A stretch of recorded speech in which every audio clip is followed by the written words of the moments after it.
سجیلا اگلے روز سیٹ پر موجود تھی، اپنے ساتھی اداکاروں کو وہ رنگ دکھا رہی تھی جو اس نے زبردستی زکی سے اپنے ہاتھ پر پہنوائی تھی۔ زکی سیٹ پر پہنچا تو سجیلا مسکراتے ہوئے اس کی طرف بڑھ کر اسے گلے سے لگا گئی تھی۔ ہائے زکی ڈیئر، زکی نے اس کے دونوں بازو پکڑ کر اسے خود سے جدا کیا تھا۔ پلیز سجیلا، یہ سیٹ ہے اور یہاں ہم کام کرنے آئے۔ زکی کے روکھے لہجے کی بھی سجیلا نے پرواہ نہیں کی تھی۔ اوہ کم آن زکی، کل جس رومانٹک انداز میں تم نے مجھے پرپوز کیا، رنگ پہنائی، اس کے بعد آج یہ رومانٹک سرویا، that's not fair sweet heart. Zaki کے ساتھ قدم سے قدم ملاتے ہوئے شوٹنگ تک پہنچی تھی۔ زکی کیمرے کے سامنے کرسی پر بیٹھ گیا تھا۔ سین کے مطابق سجیلا کو ایک مظلوم لڑکی کا سین شوٹ کرنا تھا جس کے ساتھ اس کی ممانی ظلم کرتی ہے، کام کرواتی ہے، کھانے کو بھی ٹھیک سے کچھ نہیں دیتی، لیکن سجیلا کا وہی حلیہ تھا، بناوٹی سی اداکاری۔ پہلا شوٹ مکمل ہوتے ہی زکی نے کینسل کر دیا تھا۔ نو نو نو، سب کچھ ڈرامائی لگ رہا ہے۔ جلال، پہلے تو سجیلا کا میک اپ ذرا کم کرواؤ، آنکھوں کا کاجل بالکل صاف کرو، ہو سکے تو آنکھوں کے گرد کچھ ڈارک سا کر دو تاکہ لگے کہ اس پر ظلم ہوتا ہے، اور ہاں، لپسٹک بالکل صاف ہونی چاہیے۔ زکی نے بڑی سنجیدگی سے میک اپ مین کو ہدایت دی تھی۔ زکی اب فاضل کی طرف آیا تھا۔ تم بھی کچھ چہرے پر بے بسی لانے کی کوشش کرو یار۔ جب سجیلا ہی رونے والے ڈائلاگ پر دھیمے دھیمے مسکرائے گی تو میں کیسے اپنے ایکسپریشن قائم رکھ سکتا ہوں؟ فاضل نے صاحب کو اس سے کہا تھا۔ وہاں ایک اور لڑکی موجود تھی جو سجیلا کی ممانی کی بیٹی کا رول ادا کر رہی تھی۔ وہ مین ایکٹر نہیں تھی، ایکٹرس میں اس کا شمار ہوتا تھا، لیکن اب تک کیے جانے والے سین میں زکی کو اس لڑکی کو زیادہ سمجھانا نہیں پڑا تھا۔ وہ فوراً اس سین کو بالکل ویسے ہی پرفارم جیسا زکی کہہ رہا تھا۔ اپنے سین میں حقیقت کا رنگ بھرنا اس لڑکی کو خوب آتا تھا۔ چہرے سے لگتا تھا کہ کسی مجبوری کے تحت کام کر رہی ہے، کیونکہ رونے والا سین اور ڈائلاگ پر وہ جیسے تاثرات دیتی تھی، لگتا تھا وہ ایکٹنگ نہیں کر رہی بلکہ سچ میں رو رہی ہے۔ سجیلا نے یہ سین کرکے میک اپ نہ ہونے کے برابر کرنا پڑا تھا، منہ کے زاویے بگاڑے تھے۔ 3 سے 4 بار سجیلا وہ شاٹ کرنے کے بعد زکی کی خواہش کے مطابق پورا نہیں اتری تھی۔ کئی بار سجیلا کو سمجھا چکا تھا لیکن وہ کر نہیں پا رہی تھی۔ یسریٰ بھی بار بار ری ٹیک سے تنگ آ، بار بار گھڑی بھی دیکھ رہی تھی کہ کب یہ سین کمپلیٹ اور وہ وہاں سے جائے۔ اس بار بھی سجیلا کی اداکاری دیکھ کر زکی نے ری ٹیک کا کہا اور کرسی سے اٹھ کر اس کے پاس آ گیا۔ مجھے سمجھ نہیں آتا کہ تم ایک مڈل کلاس لڑکی ہونے کا سین پلے کر رہی ہو اور ادائیں تمہاری ساری ایک ماڈرن لڑکی جیسی ہیں، ایک بناوٹ سی کیوں تمہارے ہر انداز میں؟ زکی اب زچ سا ہو کر بولا تھا۔ کر تو رہی ہوں زکی، میری اسی ہی ایکٹنگ پر دنیا مرتی ہے، لیکن تم ہو کہ یسریٰ کم آن پلیز، آپ یہ سین فاضل کے ساتھ پلے کریں۔ اور تم سجیلا یہاں کھڑی ہو کر دیکھو۔ زکی نے سجیلا کی بات کو نظر انداز کرکے ایکسٹرا ایکٹر کے طور پر لائے جانے والی لڑکی کو مین رول پر کھڑا کیا تھا۔ سجیلا تو تپ کر رہ گئی تھی، یسریٰ بھی منتظب سی ہوئی تھی۔ سر میں یہ کیسے رول کر سکتی ہوں؟ یہ تو میم پر ہی سوٹ کر سکتا ہے۔ یسریٰ کچھ گھبرا سی گئی تھی مگر سجیلا کے تنے ہوئے چہرے کو دیکھ کر سمجھ گئی تھی کہ وہ غصے سے کھڑی ہے۔ میں جو تمہیں کہہ رہا ہوں تم وہ کرو۔ یسریٰ فاضل کے سامنے کھڑی ہوئی۔ جو مکالمات سجیلا کے تھے وہ یسریٰ دہرانے شروع کر دیے، چہرے کے اتراؤ چڑھاؤ اور اس پر پھیلی بیچارگی کے سین کے حساب سے وہ بہت زبردست طریقے سے وہ سین کر گئی تھی۔ زکی نے بھی اس کی داد دی تھی۔ تالیاں بجاتا ہوا وہ یسریٰ کے پاس آیا تھا۔ ویل ڈن یسریٰ، زبردست، ایک دن تم ضرور بڑی ایکٹر بنو گی، زکی نے خوش ہو کر حوصلہ افزائی کی۔ Thank you sir. یسریٰ نے مشکوک نظروں سے زکی کو دیکھا تھا۔ سجیلا اپنی جگہ کھڑی غصے سے لال پیلی ہو رہی تھی، فوراً وہاں سے چلی گئی تھی۔ فاضل اسے پکارتا رہ گیا تھا لیکن وہ رکی نہیں تھی۔ گاڑی ڈرائیو کرتے مسلسل یہ سوچ سوچ کر اپنا خون جلا رہی تھی کہ زکی کو اس میں عیب ہی کیوں نظر آتے ہیں؟ جن اداؤں پر یہ دنیا مرتی ہے اسے وہ سب بناوٹی لگتا ہے۔ وہ 2 ٹکے کی لڑکی یسریٰ، اسے بھلا کیا پتہ ایکٹنگ کیا ہوتی ہے، اور زکی نے اسے میرے مقابل کھڑا کر دیا ہے۔ اسے غصے کے مارے سجیلا کا چہرہ لال ہونے لگا تھا۔ گھر جا کر وہ نوکروں پر بھی برے طریقے سے چلائی تھی۔ اشتیاق صاحب کو جب اس بات کی علم ہوا تو وہ زکی کو غصہ ہونے لگے۔ پلیز بابا، اس سے اتنا سر چڑھانے کی ضرورت نہیں ہے، آپ کے کہنے پر میں نے جب اس کی انا پرست لڑکی کی ضد پوری کی ہے، لیکن میں ایکٹنگ میں کمپرومائز نہیں کروں گا۔ رہنے دیں آپ اسے 2 دن گھر پر، دماغ خود درست ہو جائے گا تو سیٹ پر آ جائے گی۔ اور اس 2 دن میں تم کیا کرو گے؟ یسریٰ اور باقی ایکٹرز کے سین شوٹ کر لیں گے بابا۔ 2 دن تک کسی نے سجیلا سے رابطہ نہیں کیا تھا، حالانکہ اسے لگا تھا کہ اشتیاق صاحب ہر بار کی طرح اس بار بھی اس کی منت کریں گے، لیکن ان کی بھی کال نہیں آئی تھی۔ 2 دن بعد وہ سیٹ پر پہنچ گئی تھی۔ اشتیاق صاحب اس بار انداز بدلے ہوئے تھے۔ اس سے پہلے کہ سجیلا ان سے شکایت کرے وہ پہلے بول پڑے تھے۔ دیکھو سجیلا، میں نے تمہارے کہنے پر زکی کو پریشرائز کر کے تم سے منگنی کرنے پر مجبور کیا، لیکن اب تم ذرا سی بات پہ نخرے دکھاؤ گے تو یہ بولا تمہاری کو تمہارے نخرے اٹھائے گا۔ پھر ایکٹنگ کے معاملے میں اس کی یہ عادت تو مجھے بہت پسند ہے کہ وہ کمپرومائز نہیں کرتا جب تک سین اس کی خواہش کے مطابق پورا نہ ہو۔ یہ بات ایک ڈائریکٹر کی کامیابی کے لیے بہت اہم ہوتی ہے، اس میں تمہیں ہی زکی کو فالو کرنا چاہیے۔ اشتیاق صاحب کی بات سن کر وہ خاموش ہو گئی تھی۔ پھر زکی سے کوئی اقرار نہیں کیا، لیکن زکی جب بھی اسے یسریٰ کو اہمیت دیتا وہ اندر ہی اندر سلگ جاتی تھی۔ یسریٰ اپنی 4 بہنوں میں سب سے بڑی تھی۔ والد کے انتقال کے وقت اس نے BA ہی کیا تھا، بھائی کوئی تھا نہیں، اس لیے ساری ذمہ داریاں یسریٰ پر آ چکی تھی۔ وہ مڈل کلاس فیملی سے تعلق رکھتی، پہلی ترجیح اس نے جاب کرنے کو ہی دی تھی، لیکن بنا سفارش کے اور عام سے BA کی کوئی ویلیو نہیں تھی۔ اچھے اور معیاری اسکول میں بھی MA تک کی کوالیفیکیشن کی ڈیمانڈ تھی، اور عام اسکول میں ٹیچرز کی سیلری بہت کم اور یسریٰ کی ضروریات بہت زیادہ۔ ساری بہنیں زیر تعلیم تھیں، والدہ ان پڑھ تھی، بس سلائی ہی جانتی تھی، لیکن اتنی کم آمدنی سے گزر بسر مشکل تھا۔ یسریٰ دیکھنے میں خوبصورت تھی، جانتی تھی کہ اگر اسے شارٹ کٹ میں پیسہ کمانا ہے تو وہ میڈیا ہی ہے، اسی لیے پہلے ماڈلنگ کی طرف آئی۔ خوبصورت تھی، اس لیے سلیکشن میں مشکل نہیں ہوئی تھی، پیسہ اچھا ملنے لگا تھا۔ والدہ نے پہلے پہل تو بہت غصہ کیا، لیکن پھر چپ ہو گئی، جانتی تھی کہ ضروریات بہت زیادہ ہیں، جس کی خاطر ایک بیٹی کی عزت کی قربانی تو دینی ہی پڑے گی تاکہ باقی تین عزت کی زندگی جی سکے۔ تین بیٹیوں کے تن کو ڈھانپنے کے لیے ایک بیٹی کو بے پردہ ہونا پڑا، کیونکہ وہ بیوہ سے ہر کوئی ہمدردی کرتا ہے، لیکن اس کے گھر کی کفالت کوئی نہیں اٹھاتا۔ پہلے پہل کھانا بنا کر پیسے کمانے کا بھی سوچا، لیکن ہزاروں کا کھانا ضائع ہونے لگا تھا، ساری جمع پونجی بھی برباد ہو گئی تھی۔ بالآخر یسریٰ کو یہ بولڈ سٹیپ لینا پڑا۔ ماڈلنگ سے ہی یسریٰ کو ڈرامے میں چھوٹے موٹے سین کی آفر ہونے لگی۔ ہیروئن بننے کے لیے بہت کڑی آزمائش تھی، جو یسریٰ دینے کو تیار نہیں تھی۔ ماڈلنگ میں بھی اس نے ڈیمانڈ کے لحاظ سے ڈریس ضرور پہنے تھے، لیکن اپنی عزت کا سودا ابھی تک نہیں کیا تھا، اور ایکٹنگ میں بھی ہیروئن کے بجائے ایکٹریس بننے کو ترجیح دی تھی۔ چاہتی تھی کہ جب تک دامن بچا سکتی ہوں بچا کے رکھوں۔ ویسے تو عورت کے لیے گھر کی چار دیواری سے نکل کر کام کرنے والا ہر پیشہ ہی غیر محفوظ ہے، لڑکیوں کو ہر لائن میں ہراساں کیا جاتا ہے، لیکن میڈیا تو کھلے عام آزاد ہے۔ کوئی لڑکی عزت سے کام کر بھی رہی ہو تو لوگ اس کو شک کی نظر سے ہی دیکھتے ہیں۔ ماڈل اور ایکٹر مکمل طور پر پبلک پراپرٹی سمجھی جاتی ہے، جسے جیسے چاہو دیکھو، جو چاہو کہہ دو، کوئی لحاظ اور عزت نہیں ہوتی۔ یسریٰ نے بھی خود کو ڈیٹ کر لیا تھا، مان چلو کہ کسے جانے والے جملوں پر کان دھرنے چھوڑ دیے تھے، کیونکہ ہر ماہ بہنوں کی فیس بھرنی تھی اور بھوک لگنے پر سب کو روٹی چاہیے تھی۔ لیکچر سے کبھی پیٹ نہیں بھر سکتے، اس لیے 2 وقت کی روٹی چاہیے ہوتی ہے۔ چاہتی تھی جلد از جلد بہنیں کسی قابل ہو جائیں، وہ اس دلدل سے نکل جائیں، لیکن ہیروئنز کے نخرے اور ایٹیٹیوڈ ایسے تھے کہ وہ ایکٹرز کو اپنا غلام سمجھتی تھی، ایک ہیرتک بری نظریں انہیں دیکھتی تھی۔ سجیلا تو اس وقت میڈیا کے افق پر چمکنے والی چاند بنی ہوئی تھی، اس کی نظریں ہر وقت ساتویں آسمان پر رہتی تھی۔ یسریٰ کو دیکھ کر تو وہ منہ کے زاویے بگاڑنے لگتی تھی، کیونکہ وہ چادر اوڑھ کر سیٹ پر آتی تھی اور واپس بھی چادر اوڑھ کر جاتی تھی، اپنے چہرے سے میک اپ بھی اچھے سے دھو کر جاتی تھی۔ ذکی اب تک پہلا ڈائریکٹر تھا جس نے اس کی ایکٹنگ کی تعریف کی تھی، اور بہت خوش تھی کہ کسی نے تو اس کی خوبی کو سراہا ہے، ورنہ سب خوبصورتی کو ہی داد دیتے تھے۔ مہرو وقت مقرر پر پارلر پہنچ گئی تھی، جہاں اس وقت دلہن بننے والی وہ اکیلی ہی تھی۔ اسے کچھ حیرت بھی ہو رہی تھی، جتنا بڑا اس پارلر کا نام تھا، 1 مہینے پہلے لڑکیاں اپنا نام لکھواتی تھیں، اور جتنا بڑا ان کا سٹاف تھا، بیک وقت 10 سے 12 دلہنیں وہاں تیار ہوتی تھیں، لیکن اس حال میں 15 سٹاف کی لڑکیوں کی موجودگی، وہ صرف ایک اکیلی دلہن بننے کے لیے موجود تھی، اور وہ سب لڑکیاں جیسے اسی کی منتظر تھیں۔ وہاں کی ہیڈ بڑی خوش اسلوبی سے مہرو سے ملی تھی، پھر اس نے 2-3 لڑکیوں کو اپنے پاس روک لیا اور باقی لڑکیوں کو چھٹی دے دی۔ پھر مہرو سے کہنے لگی، یہ سب یہاں کے سینئر سٹاف میں سے ہیں، میم سر کا خاص حکم تھا کہ ان کی دلہن کسی نئی اور کم تجربہ کار کے ہاتھ نہ آزمایا جائے۔ وہاں کی ہیڈ نے مسکرا کر کہا۔ مہرو کے چہرے پر مسکان سی ساتھ، کتنا عجیب شخص ہے یہ فواد بھی، کیسے کیسے سرپرائز دے رہا ہے، کیسے پانی کی طرح مجھ پر پیسہ بہا رہا ہے۔ خود پر بھی وہ جتنا ناز کرتی اتنا ہی کم تھا۔ ہاتھوں کی مہندی سے وہ سجنا شروع ہوئی تھی، ہر چیز وہاں برانڈ کی تھی۔ 5 گھنٹے کی محنت کے بعد وہ خود کو آئینے میں دیکھ کر دنگ سی رہ گئی تھی، جتنی حسین وہ اس وقت لگ رہی تھی۔ کچھ پل تو مہرو کو بھی اپنا آپ نہیں لگ رہا تھا، لگتا تھا کسی سلطنت کی حسین شہزادی ہے، یا پھر سنڈریلا جس پر جادو کی چھڑی گھمائی گئی ہو، وہ ملکہ بن گئی ہو۔ خود کو وہ بڑی محویت سے دیکھ رہی تھی۔ فواد کے نام سے دل دھڑک اٹھا تھا، اس کی نظروں کی بےتابی کا سوچ کر ایک میٹھی سی مسکان چہرے پر سجی تھی۔ میم آپ کے لہنگے پہ خون کے دھبے کیسے؟ وہاں کے سٹاف میں سے کسی ایک لڑکی نے اس کے دوپٹے کا آخری پن لگاتے ہوئے پوچھا تھا۔ کیسے خون کے دھبے؟ یہ تو بالکل لیٹسٹ ڈیزائن ہے، بالکل نیا ڈریس۔ مہرو نے ناگوار سے جواب دیا، لیکن میم اوہو فریدہ، تم کیا ٹو میں لگ جاتی ہو، جاؤ جا کر میم کے لیے جوس لے کر آؤ جو سر نے بھجوایا۔ ہیڈ نے اپنے ماتحت کو ڈانٹ کر وہاں سے بھیج دیا۔ پھر وہ ایک جوس کا گلاس مہرو کو پیش کیا گیا۔ میم آپ کب سے بھوکی ہیں، اس لیے یہ جوس سر نے خاص آپ کے لیے لکھوائے تھے، تاکہ آپ کو پیاس لگے تو آپ کو سادہ جوس نہ پینا پڑے، یہ برانڈ کی ہیں میم۔ ہیڈ نے فریدہ کے ہاتھ سے وہ گلاس لے کر خود اسے پیش کیا گیا۔ مہرو گھونٹ گھونٹ وہ جوس پینے لگی۔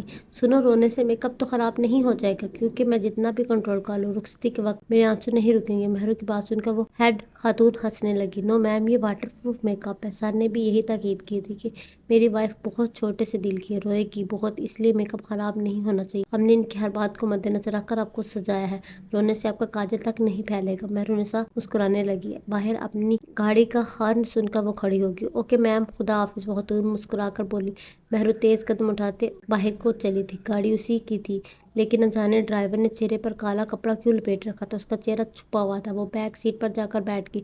جیسے ہی دروازہ بند کیا گاڑی فل سپیڈ سے چلی، لیکن مہرو کو بعد میں احساس ہوا کہ اس کی گاڑی نہیں ہے۔ ہارن ویسے ہی تھا، گاڑی کا رنگ، ماڈل، لیکن گاڑی وہ نہیں تھی۔ اس سے پہلے کہ وہ کچھ غور کرتی اسے غنودگی سی چھانے لگی تھی، سر چکرانے لگا تھا، آنکھوں کے سامنے اندھیرا سا چھانے لگا تھا۔ مہرو ایک پل میں بے ہوش ہو گئی تھی۔ مہرونسا کا ڈرائیور جب اسے لینے پارلر پہنچا تو وہاں سے معلوم ہوا کہ وہ تو آدھا گھنٹے پہلے جا چکی ہے۔ ڈرائیور نے پوچھا کس کے ساتھ، تو جواب ملا ایسی ہی ایک گاڑی تھی، وہ خود اس میں بیٹھ گئی تھی۔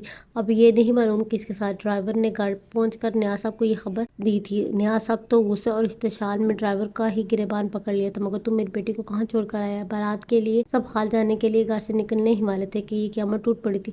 زیب النساء اور اس کی والدہ تو دل تھام کر وہیں صوفے پر بیٹھ گئی تھی۔ سمیر نیاز صاحب کے ساتھ دوبارہ پارلر پہنچ گیا تھا، وہاں جا کر بہت شور شربا کیا، لیکن ان کے کیمرے میں ساری ویڈیوز موجود تھی۔ مہرونسا خود گاڑی میں بیٹھی تھی، بس ڈرائیور کی شکل اس ویڈیو میں نظر نہیں آ رہی تھی۔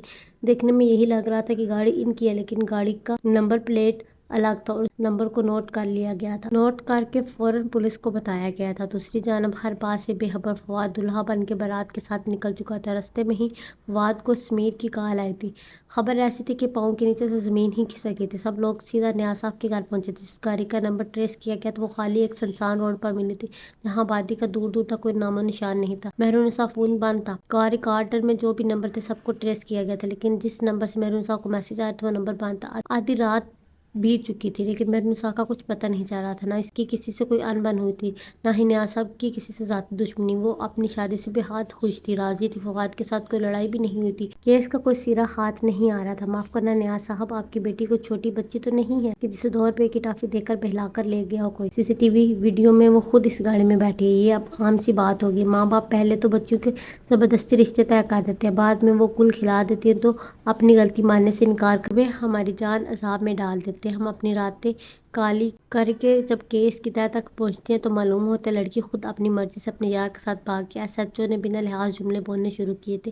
ایسا کچھ نہیں ہے، میری بیٹی ایسا ہرگز نہیں کر سکتی، اس کی شادی اس کی مرضی سے ہو رہی ہے۔ وہ بہت خوش تھی، اور میں آپ کو پہلے بھی کہہ چکا ہوں، کڈنیپرز نے گاڑی ہو بخو ہماری جیسی استعمال کی ہے، تو میری بیٹی دھوکے سے اس میں بیٹھ گئی ہے۔ اگر آپ نے چھان بین کا سلسلہ شروع نہ کیا تو میں اوپر تک بات کروں گا، نیاز صاحب نے غصے سے کہا تھا۔ زیب النساء اور مہرونسا کی والدہ کا رو رو کر برا حال تھا۔ فواد تو پریشانی کے مارے چکر کاٹے جا رہا تھا، کبھی کسی آجی کو فون کر رہا تھا، کبھی کسی کو، لیکن کوئی بھی اثر و رسوخ رکھنے والا۔ کچھ دیر بعد فواد اور نیاز صاحب کے نمبر پر تصویر واٹس ایپ شو ہوئی تھی۔ اس تصویر کو دیکھ کر وہ دونوں ہی سانس لینا بھول گئے تھے۔ مہرونسا کو جب ہوش آیا تو اس کا سر بہت بھاری ہو رہا تھا، آنکھوں میں نیند کا اثر ابھی باقی تھا، بس مشکل سے وہ اٹھ کر بیٹھی تھی۔ آنکھیں وہ مشکل کھولی تو سب کچھ دھندلا دھندلا سا دکھائی دے رہا تھا۔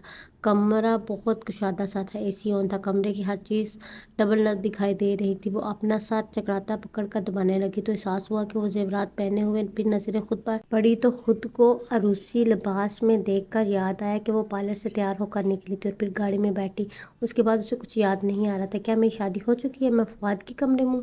وہ ذہن پر زور دے کر سوچنے لگی تھی، پھر بھی ذہن کا ورقہ خالی تھا، کچھ یاد نہیں آ رہا تھا۔ دوبارہ اسے اپنے ذہن کو یکسوئی پر رکھ کر کمرے کا جائزہ لیا تو یاد آنے لگا تھا یہ کمرہ فواد کا ہرگز نہیں۔ وہ ابھی اس قابل نہیں تھی کہ اٹھ کر کھڑی ہو سکتی۔ کمرے میں ہر چیز نفاست سے سجی ہوئی تھی، لیکن اس وقت وہ کمرے میں اکیلی تھی۔ اس سے پہلے کہ اٹھ کر کھڑی ہونے کی کوشش کرتی، کمرے کا دروازہ کھلا تھا۔ ایک بڑے عمر کی خاتون ایک گلاس میں پانی لے کر اس کے پاس آئی تھی۔ وہ عورت بھی مہرونسا کے لیے اجنبی سی تھی۔ بیگم صاحبہ، یہ نیمبو پانی، اسے پی لیں۔ پیاس تو مہرونسا کو لگ رہی تھی، اس لیے گلاس سے پکڑ کر ایک ہی گھونٹ میں پی گئی تھی۔ نیمبو پانی کا ذائقہ خاصا ترش تھا، لیکن پیاس کی شدت اتنی تھی کہ وہ ترش کی پرواہ کیے بنا ہی پانی پی چکی تھی۔ پانی پیتے ہی نشے کا اثر آہستہ سا زائل ہونے لگا تھا۔ اب وہ کچھ سوچنے سمجھنے کے قابل ہوتی۔ گھڑی پر نظر دوڑائی تو رات کے 3 بج رہے تھے۔ وقت دیکھ کر اسے سوئے ہوئے طبق آب و تاب سے روشن ہوئے تھے۔ وہ عورت واپس جا چکی تھی، کمرہ بھی بند ہو چکا تھا۔ کہاں ہوں میں؟ میری تو آج شادی تھی، مجھے کچھ یاد کیوں نہیں آ رہا؟ فواد، کیا فواد مجھے یہاں لائے؟ کیا یہ بھی اس کی سرپرائز کا کوئی حصہ ہے؟ نہیں نہیں، وہ ایسا مذاق کیوں کرے گا؟ نکاح سے پہلے مجھے یہاں کیسے لا سکتا ہے؟ مجھے کیوں کچھ یاد نہیں آ رہا؟ وہ زیر لب بڑبڑائی تھی۔ فواد کے علاوہ کوئی دوسرا شخص اس کے ذہن گمان میں بھی نہیں تھا۔ اب اسے فواد پر بھی غصہ آنے لگا تھا۔ مذاق کی بھی کوئی حد ہوتی ہے؟ گھر میں تو سب پریشان ہو رہے ہوں گے، وہ بھی یہاں کیوں لے کر آیا ہے؟ کون سی جگہ ہے یہ؟ وہ اٹھ کر کمرے کے دروازے کے پاس آئی تھی۔ دروازے کا نیب گھمایا تھا، لیکن دروازہ لاک تھا۔ دروازہ کھٹکھٹانے لگی تھی۔ فواد، یہ کیا مذاق ہے؟ دروازہ کھولو، بہت ہو چکا تمہارے سرپرائز۔ جانتے ہو آج ہماری شادی ہے، رات کے 3 بج رہے ہیں، گھر والے سب پریشان ہو رہے ہوں گے، جب ہم نے ایک ہونے ہی والے ہیں تو اس قسم کی حرکت کا کیا مقصد ہے؟ Fawad, Fawad please open the door. یار، مہرونسا پریشان سی ہونے لگی تھی۔ اس کے گھر والے